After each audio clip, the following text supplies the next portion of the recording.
El matadero, de Esteban Echeverría. Un pequeño anotación antes de empezar, y es que esta obra es cedida por la Biblioteca Nacional de la República Argentina. Si lo quieren encontrar, está en Google como El Matadero, o lo pueden encontrar en la Biblioteca Virtual Cervantes.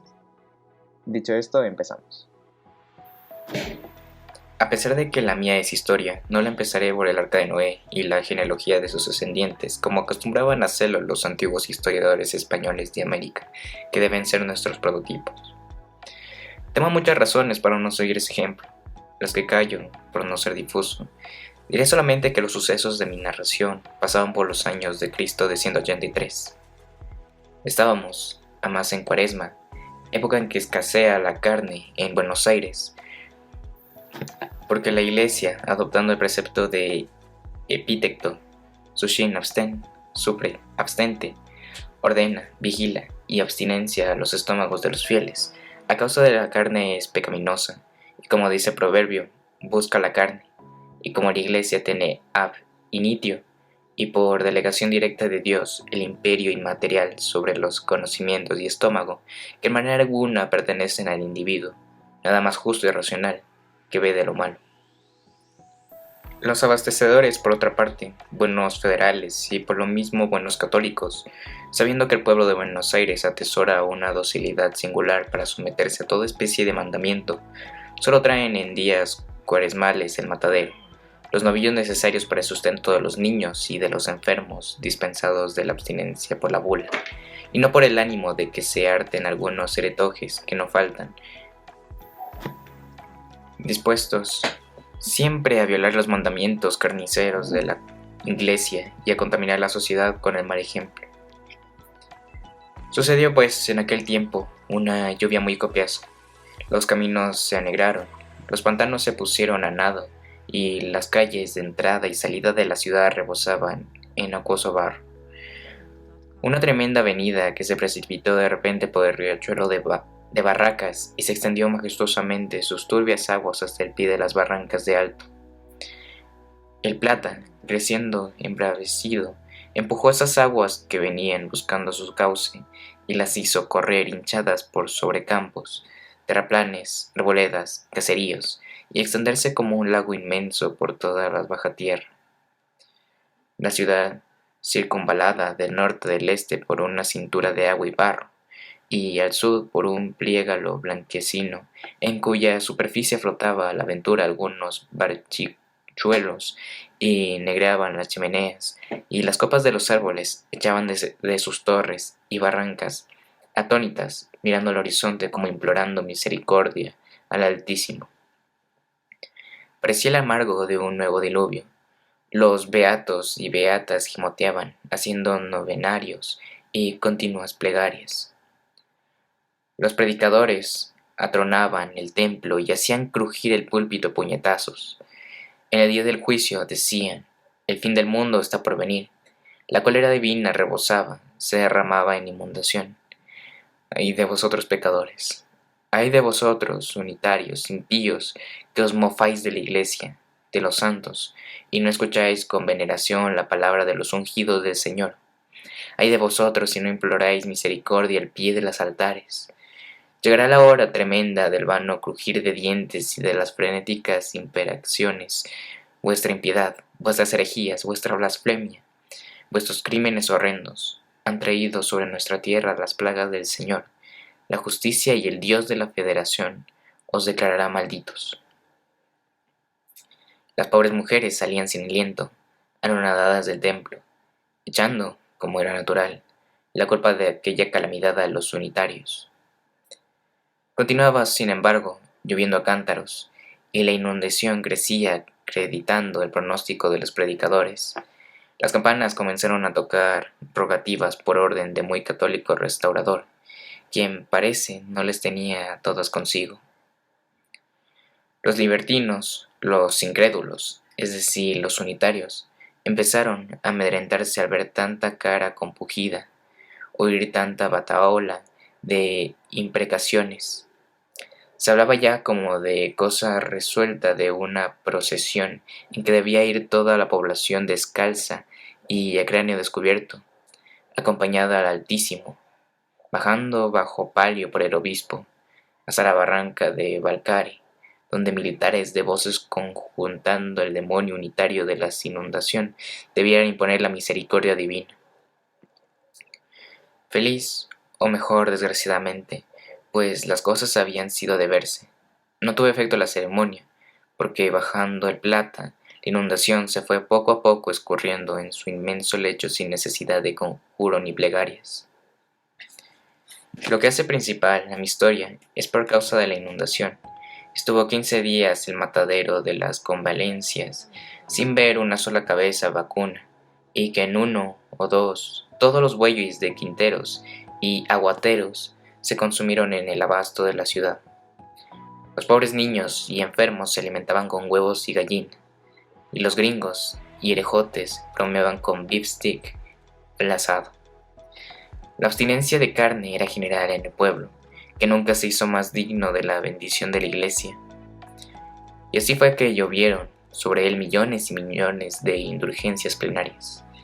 Las gallinas se pusieron a $6 y los huevos a $4, y el pescado carísimo.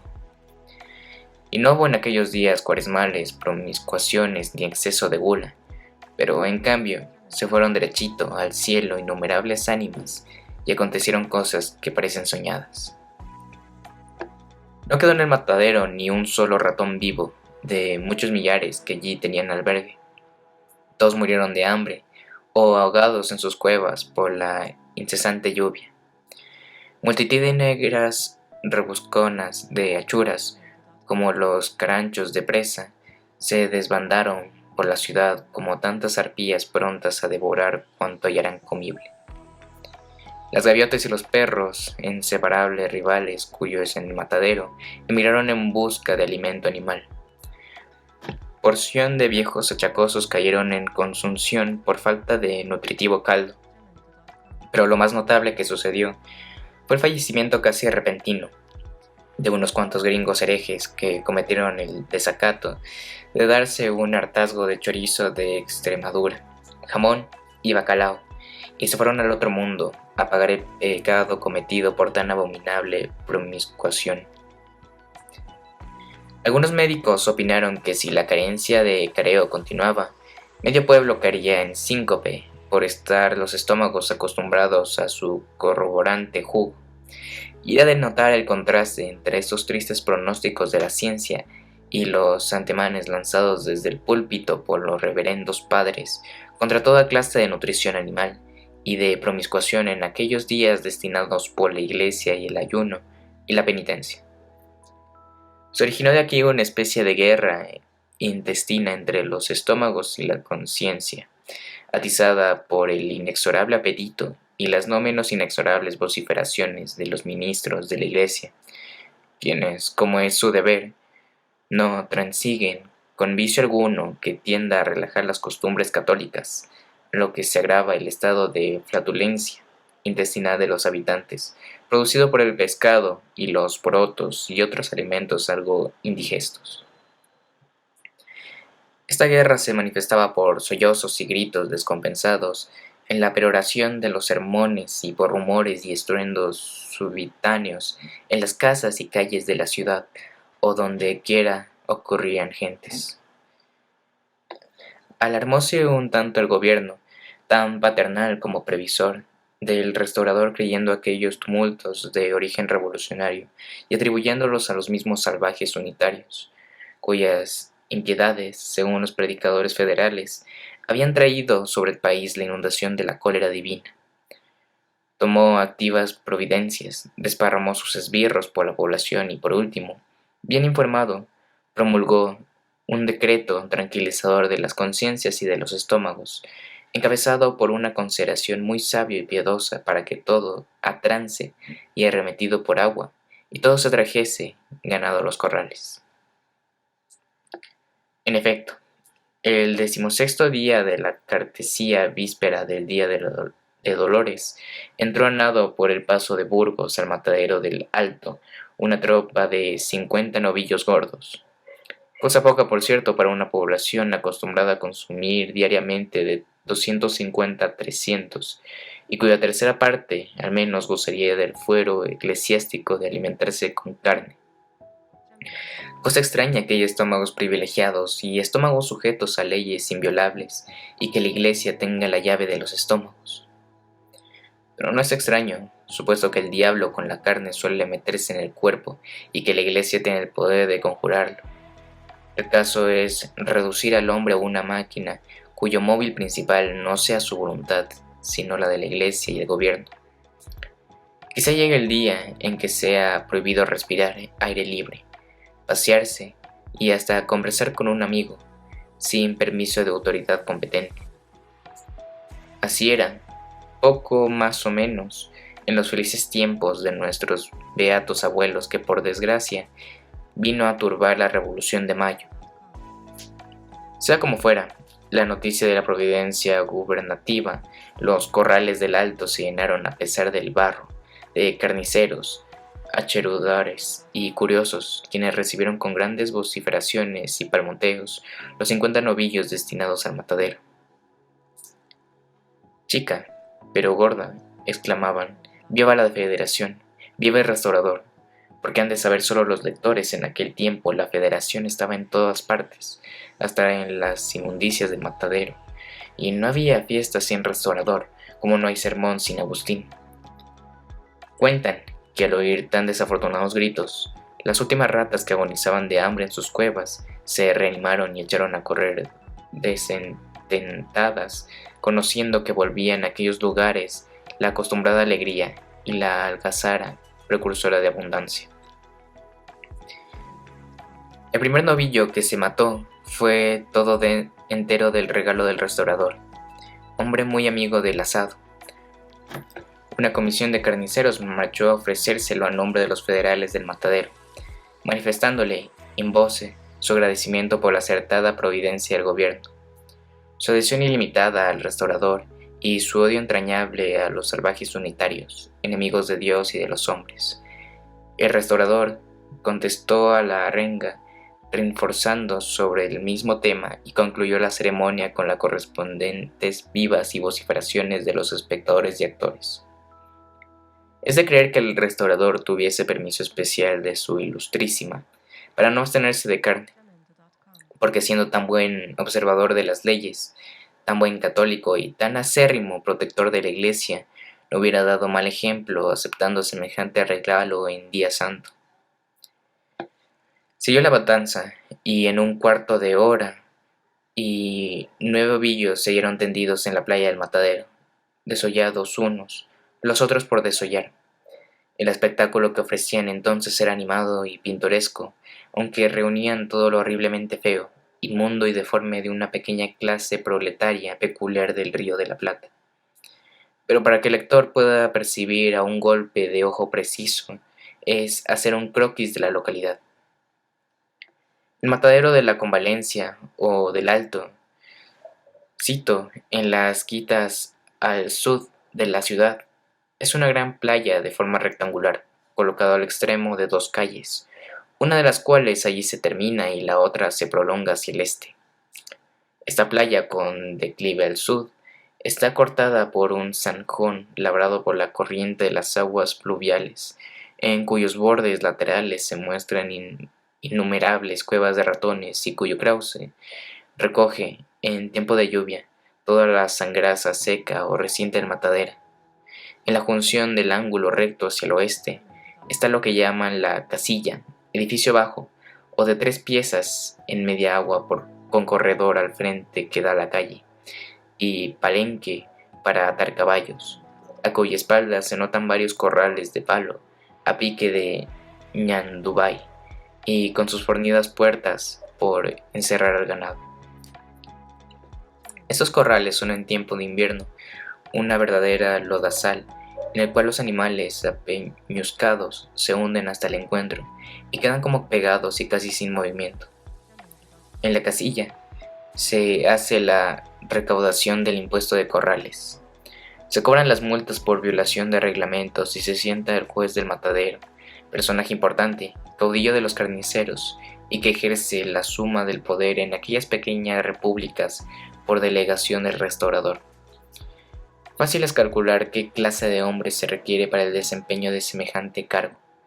Las Casillas, por otra parte, es un edificio tan ruin y pequeño que nadie lo notaría en los corrales, al no estar asociado a su nombre, al del terrible juez, y a no resaltar sobre su blanca criatura los siguientes letreros rojos: Viva la Federación, viva el Restaurador, y la heroína Doña Encarnación Escurra. Eran los salvajes unitarios, letreros muy significativos, símbolo de la fe política y religiosa de la gente del Matadero. Pero algunos lectores no sabrán que tal heroína es la difunta esposa del restaurador, patrona muy querida de los carniceros, quienes, ya muerta, la veneraban como viva por sus virtudes cristianas y su federal heroísmo de la revolución contra Balcarce. Es el caso que un aniversario de aquella memorable hazaña de la mazorca, los carniceros festejaban con un espléndido banquete en la casilla La Heroína, banquete que concurrió con su hija y otros señores federales, y que allí, en presencia de un gran concurso, ofreció a los señores carniceros en un solemne brindis su federal patrocinio, por cuyo motivo ellos la proclamaron entusiasmados patrona del Matadero, estampando su nombre en las paredes de la casilla, donde se estará hasta que lo borre la mano del tiempo. La perspectiva del Matadero a la distancia era grotesca, llena de animación. 49 reses estaban tendidos sobre sus cueros y cerca de 200 personas hollaban aquel suelo telado regado con la sangre de sus arterias. En torno de cada res resaltaba un grupo de figuras humanas de tez y raza distinta. La figura más prominente de cada grupo era el carnicero con el cuchillo en mano, brazo y pecho desnudo, cabello largo y revuelto, camisa y chiripá y rostro embadurnado de sangre. A sus espaldas se revolvían, caracoleando y siguiendo los movimientos, una comparsa de muchachos, de negras y mulatas achuraduras, cuya fealdad transuntaba las arpillas de las fábulas, y entremezclando con ellas algunos enormes mastines, olfateaban, gruñían o se daban de tarascones por la presa. 40 y tantas carretas toldadas con negruzco y pelado cuero se escalonaban irregularmente a lo largo de la playa, y algunos jinetes con el poncho calado y el lazo prendido al tiento cruzaban por entre ellas al tranco o reclinando sobre el pescuezo de los caballos echando ojo indolente sobre uno de aquellos animados grupos. Al paso que más arriba, en el aire, un enjambre de gaviotas blanquiazules que habían vuelto de la emigración al olor de la carne, revoloteaban cubierto con su disonante graznido todos los ruidos y voces del matadero, y proyectando una sombra clara sobre aquel campo de horrible carnicería. Eso se notaba al principio de la matanza. Pero a medida que adelantaba la perspectiva variable, los grupos se deshacían.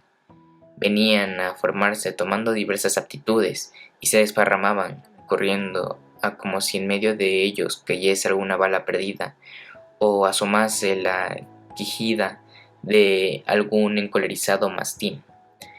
Esto era que Inter el carnicero en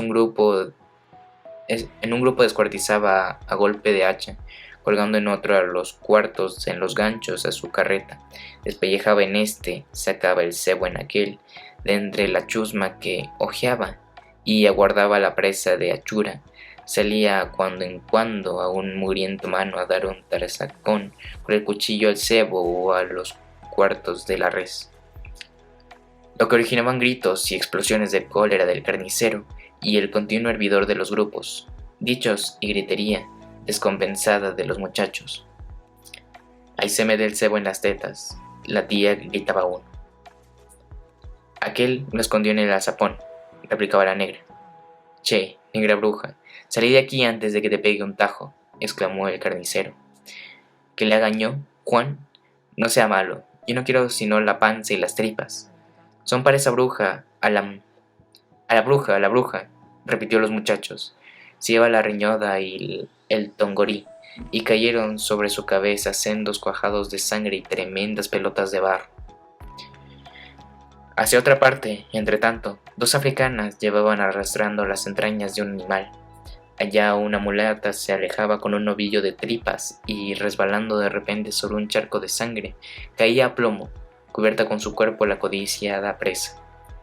Acullá se veían acurrucadas en hilera 400 negras distinguiendo sobre las faldas el ovillo y arrancando uno a uno los cebitos que el avaro cuchillo del carnicero había dejado en la tripa como rezagados. El paso, que otras vaciaban panzas y vejigas y las henchían de aire de sus pulmones para depositar en ellas, luego de secas, la hachura. Varios muchachos gamboteaban a pie y a caballo, se dejaban de vejigazos o se tiraban bolas de carne, desparramando con ellas y su algazar a la nube de gaviotas que, columpiándose en el aire, celebraban chillando la matanza.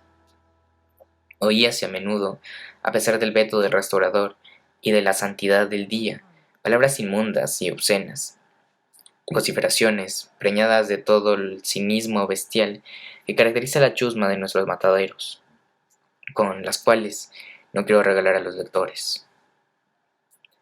De repente cayó un bofe sangriento sobre la cabeza de algunos, que de allí pasaban a la de otro, hasta que algún deforme mastín lo hacía buena presa, y una cuadrilla de otros, por si estrujo o no estrujo, armaban una tremenda de gruñidos y mordiscones.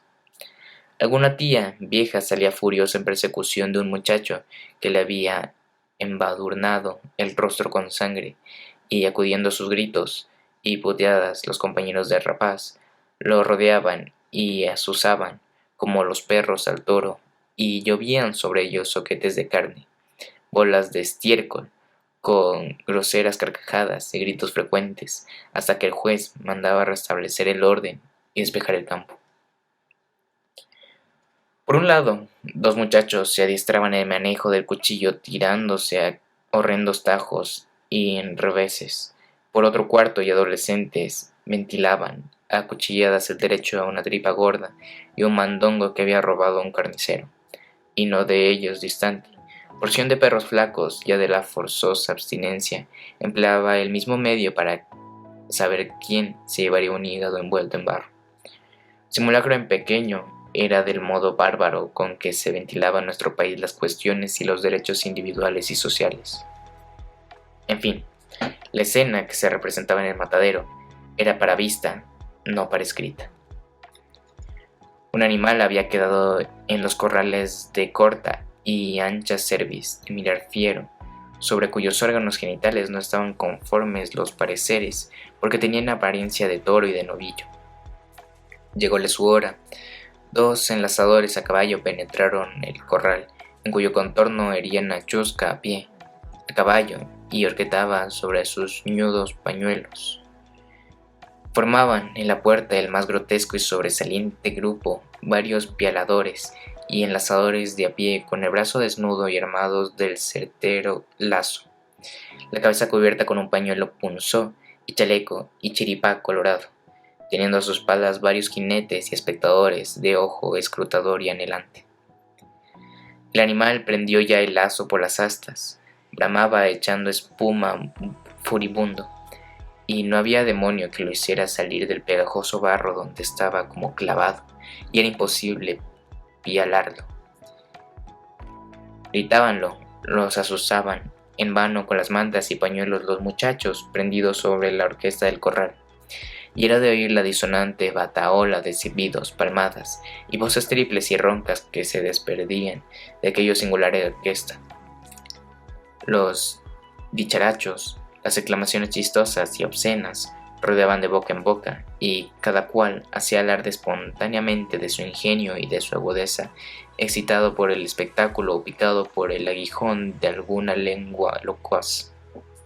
Hijo de en el toro, al diablo de los torunos del azul.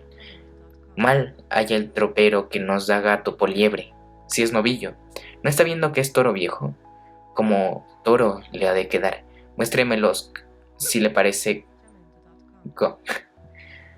Él los tiene entre las piernas. No los ve, amigo. Más grande que la cabeza de su castaño. ¿O se ha quedado ciego en el camino? Su madre sería la ciega, pues que tal hijo ha parido. ¿No ve que todo está bulto, es barro? Es emperrado y arisco como un unitario, y al oír esta mágica palabra, todos a una voz exclamaron: mueran los viejos unitarios. Para el huerto los... Sí, para el tuerto que el hombre de... para pelear con los unitarios. El mata hambre a mata siete, degollador de unitarios. ¡Viva mata siete! A mata siete el mata hambre. Allá va, gritó una voz ronca, irrumpiendo aquellos desahogos de la cobardía feroz. Allá va el toro. ¡Alerta! Guarda a los de la puerta. Allá fue furioso como un demonio. Y, en efecto, el animal, acosado por los gritos y sobre todo por dos picanas agudas que lo espoleaban la cola, sintiendo flojo el lazo, arremetió, bufando a la puerta, lanzando a entrambos lados una rojiza y fosfórica mirada. Diole el tirón, el enlazador, sentado en caballo, desprendió el lazo de asta, crujió por el aire un áspero zumbido y al mismo tiempo se vio rodar desde lo alto de una horqueta de corral, como si un golpe del hacha se hubiese dividido a cercén una cabeza de niño cuyo tronco permaneció inmóvil y sobre su caballo de palo, lanzando por cada arteria un largo chorro de sangre. Se cortó el lazo, gritaron unos. Allá va el toro, pero otros, deslumbrados y atónitos, guardaron silencio porque todo fue como un relámpago. Desparramóse un tanto el grupo de la puerta. Una parte se agolpó sobre la cabeza y el cadáver palpitante del muchacho degollado por el lazo, manifestando horror en su atónito semblante, y la otra parte, compuesta de jinetes, no vieron la catástrofe, se escurrió en distintas direcciones en pos del toro, vociferando y gritando: allá va el toro, atajen, guarda, enlaza, 7 palos, que te agarra, botija, ya furioso, no se le pongan adelante. Ataja, ataja, morado. Dele espuela al mancarrón. Ya se metió en la calle sola. Que lo ataje el diablo. El topel y vocería era infernal. Unas cuantas negras achuradoras, sentadas en hileras del borde del zanjón, oyendo el tumulto, que se acogieron y agazaparon entre las panzas y tripas que desenredaban y devanaban con la paciencia de Penélope, lo que, sin duda, lo salvó porque el animal lanzó a mirarlos un bufido aterrador, dio un brinco sesgado y siguió delante persiguiendo por los jinetes. Cuentan que una de ellas se fue de cámaras, otro rezó 10 salvajes en 2 minutos y 2 prometieron a San Benito no volver jamás a aquellos malditos corrales y abandonar el oficio de achuradores. No se sabe si cumplieron la promesa. El toro, entretanto, tomó hacia la ciudad por una larga y angosta calle, que parte de la punta más aguda del rectángulo anteriormente descrito, calle encerrada por una zanja y un cerco de trunas, que llaman soles por no tener más de 2 casas laterales, y en cuyo aposado centro había un profundo pantano que tomaba de zanja a zanja. Cierto inglés de vuelta de su salero vadeaba este pantano a la sazón, paso a paso en un caballo, algo arisco, y sin duda iba tan absorto en sus cálculos que no oyó el tropel de jinetes ni la gritería, sino cuando el toro arremetió al pantano. Azaróse de repente su caballo, dando un brinco al sesgo, y echó a correr dejando al pobre hombre hundido media vara en el fango. Este accidente, sin embargo, no detuvo ni refrenó la carrera de los perseguidores del toro. Antes, al contrario, soltando carcajadas sarcásticas, se amoló el gringo. «¡Levántate, gringo!», exclamaron, y cruzando el pantano amasado, con barros bajo las patas de sus caballos, su miserable cuerpo, salió el gringo, como pudo, después a la orilla, más con la apariencia de un demonio tostado por las llamas del infierno que de un hombre blanco pelirrubio. Más adelante el grito de «¡Al toro! ¡Al toro!». Cuatro negras achuradores que se retiraban con su presa se zambulleron en la zanja llena de agua, único refugio que les quedaba. El animal, entretanto, después de haber recorrido unas 20 cuadras en distintas direcciones, azorando con su presencia todo viviente, Se metió por la tranquera de una quinta doble, donde halló su perdición. Aunque cansado, manifestaba bríos y colérico ceño, pero radiábalo una zanja profunda y un tupido cerco de pitas, y no había escape. Juntáronse luego sus perseguidores que se hallaban desbandados, y resolvieron llevarlo en un señuelo de bueyes para que espiase su atentado en el lugar mismo donde lo había cometido. Una hora después de su fuga el toro estaba otra vez en el matadero, donde la poca chusma que había quedado no había sino de sus fechorías. La aventura del gringo en el pantano excitaba principalmente la risa y el sarcasmo. El niño degollado por el lazo no quedaba sino un charco de sangre. Su cadáver está en el cementerio. Enlazaron muy luego por las astas el animal, que brincaba haciendo hincapié y lanzando roncos bramidos. Echáronle 1, 2, 3 piales, pero infructuosos. El cuarto quedó prendido de una pata. Su brío y su furia redoblaron. Su lengua, estirándose convulsiva, arrojaba espuma, su nariz humo, sus ojos mirandas encendidas. «Desgarrate en ese animal», exclamó una voz imperiosa. Matasiete se tiró al punto del caballo, cortóle el garrón con una cuchillada y, gamboteando en torno de él con su enorme daga en su mano, se lo hundió a cabo hasta el puño de la garganta, mostrándole enseguida humeante y roja a los espectadores. Brotó un torrente de la herida, exhaló algunos bramidos roncos, vaciló y cayó sobre el soberbio animal, entre los gritos de la chusma que proclamaban a Matasiete vencedor y le adjudicaban el premio al matambre. Matasiete extendió, como orgulloso por segunda vez, ese brazo y el cuchillo ensangrentado, y se agachó a desollarle con otros compañeros. Faltaba que resolver la duda sobre los órganos genitales del muerto, clasificado provisoriamente del toro por su indomable fuerza, pero estaban todos tan fatigados que la larga tarea que le echaron por lo pronto en olvido. Mas de repente una voz ruda exclamó: «Aquí están los huevos», sacando de la barriga el animal y mostrando a los espectadores 2 enormes testículos, signo inequívoco de su dignidad de toro. La risa y la charla fue grande. Todos los incidentes desgraciados pudieron fácilmente explicarse. Un toro en el matadero era cosa muy rara, y aún en vedada, aquel, según reglas de buen policía, debió arrojarse a los perros, pero había tanta escasez de carne y tantos hambrientos en la población, que el señor juez tuvo a bien hacer ojo lerdo. En 2 por 3 estuvo desollado, descuartizado y colgado en la carreta del maldito toro.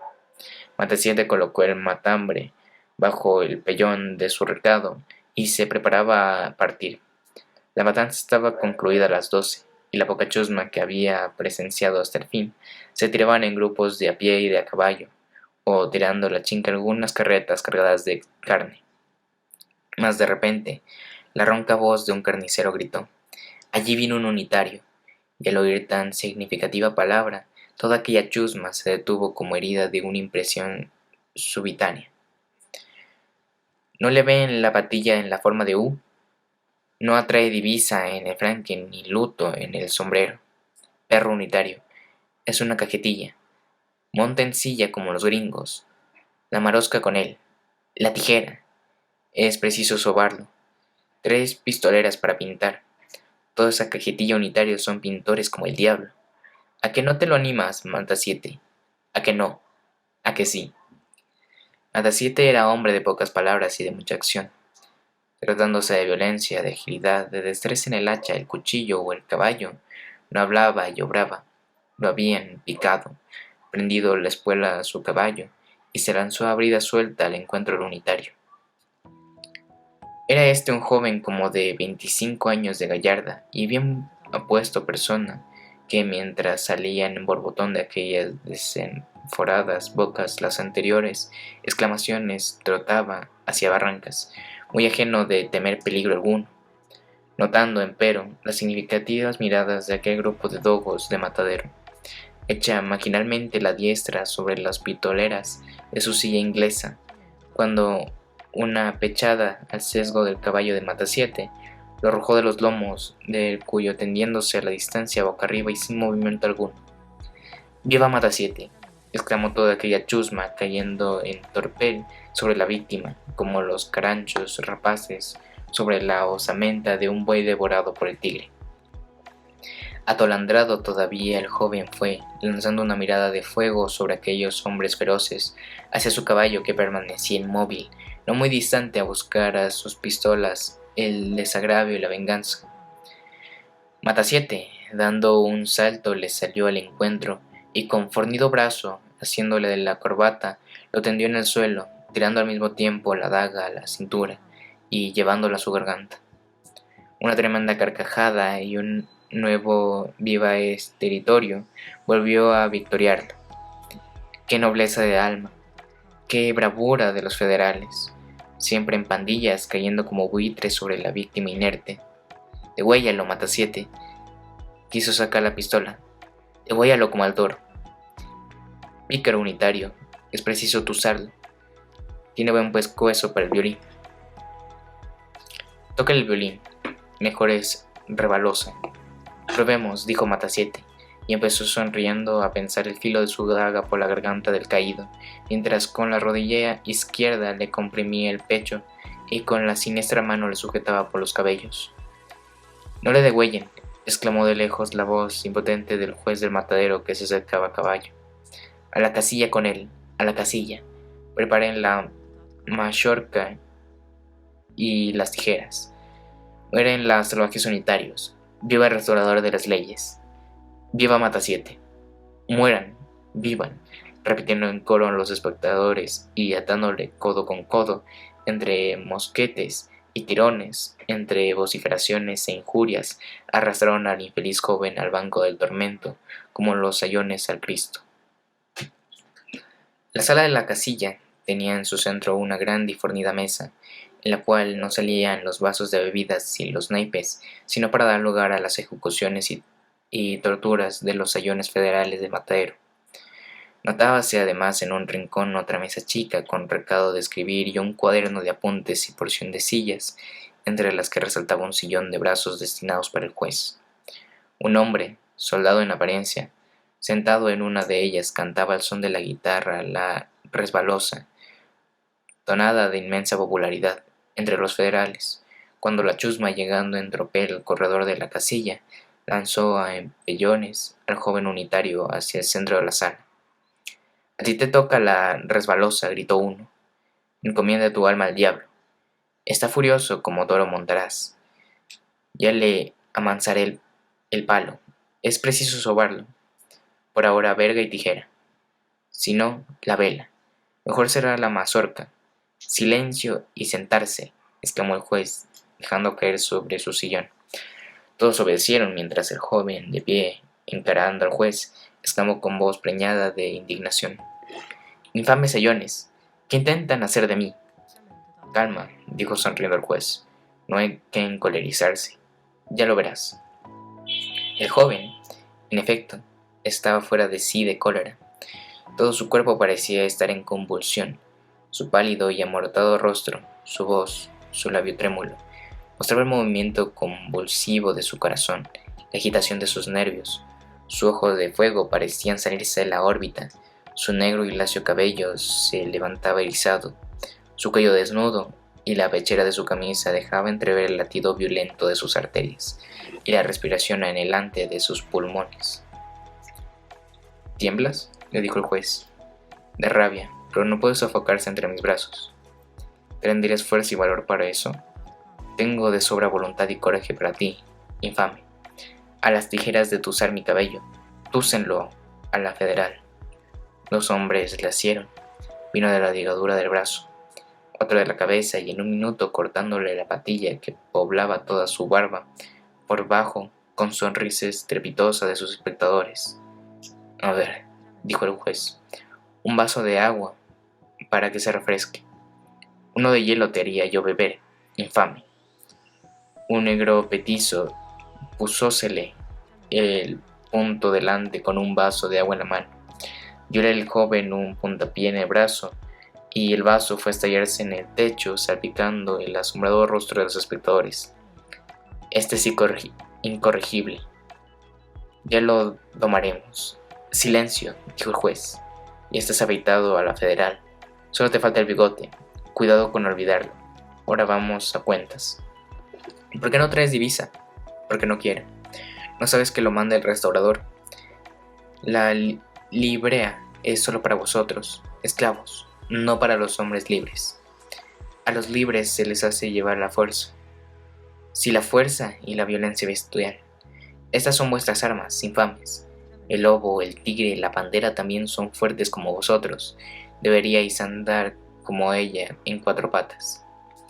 ¿No temes que el tigre te despedace? Lo prefiero a que manitado me arranque como el cuervo, una a una las entrañas, porque no llevas loto en el sombrero por la heroína. Porque lo llevo en el corazón por la patria que vosotros habéis asesinado, infames. ¿No sabes que así lo dispuso el restaurador? Lo disputéis vosotros, esclavos, para lisonjear el orgullo de vuestro señor y tribularle vasallante infame. Insolente, te has embravecido mucho, te haré cortar la lengua si chistas. Abajo los calzones, ese mantecato cajetilla, y a nalgas peladas denle verga, bien atado sobre la mesa. Apenas articuló esto el juez, 4 sayones salpicados de sangre suspendieron al joven y lo tendieron largo a largo sobre la mesa, comprimiéndole todos sus miembros. Primero degollarme que desnudarme, infame canalla. Atáronle un pañuelo por la boca y empezaron a tironear sus vestidos. Encogíase el joven, pateaba, hacía rechinar los dientes, tomaban ora sus miembros la flexibilidad del junco, ora la dureza del fierro y su espina dorsal era el eje de un movimiento parecido al de una serpiente. Gotas de sudor fluían sobre su rostro grandes como perlas, echaban fuego sus pupilas, su boca espuma y las venas del cuello y frente anegraban en relieve sobre su blanco cutis como si estuviese repleto de sangre. Átenlo primero, exclamó el juez. Está rugiendo de rabia, articuló un sillón. En un momento, liaron sus piernas en ángulo a los 4 pies de la mesa, volcando su cuerpo boca abajo. Era preciso hacer igual operación con las manos, con lo cual soltaron las ataduras que las comprimían en la espalda. Sintiéndolas libres, el joven, por un movimiento brusco en el cual pareció agotarse todas sus fuerzas y vitalidad, se incorporó primero sobre sus brazos y después sobre sus rodillas, y se desplomó al momento murmurando: primero degollarme que desnudarme, infame canalla. Sus fuerzas se habían agotado. Inmediatamente quedó atado en cruz, y empezaron la hora de desnudarlo. Entonces un torrente de sangre brotó borbollando de la boca y las narices del joven, y extendiéndose empezó a caer a chorros por entre ambos lados de la mesa. Los sayones quedaron inmóviles y los espectadores estupefactos. Reventó de rabia el salvaje unitario, dijo uno. Tenía un río de sangre en las venas, articuló otro. Pobre diablo, queríamos únicamente divertirnos con él, y tomó las cosas demasiado a lo serio, exclamó el juez, frunciendo el ceño de tigre. Es preciso dar parte, desátenlo y vamos. Verificaron la orden, echaron llave a la puerta y en un momento se escurrió la chusma en pos del caballo del juez cabizbajo y taciturno. Los federales habían dado fin a uno de sus innumerables proezas. En aquel tiempo los carniceros degolladores del matadero eran los apóstoles que propagaban a vergas y puñal la Federación Rosina, y no es difícil imaginarse que la Federación saldría de sus cabezas y cuchillas.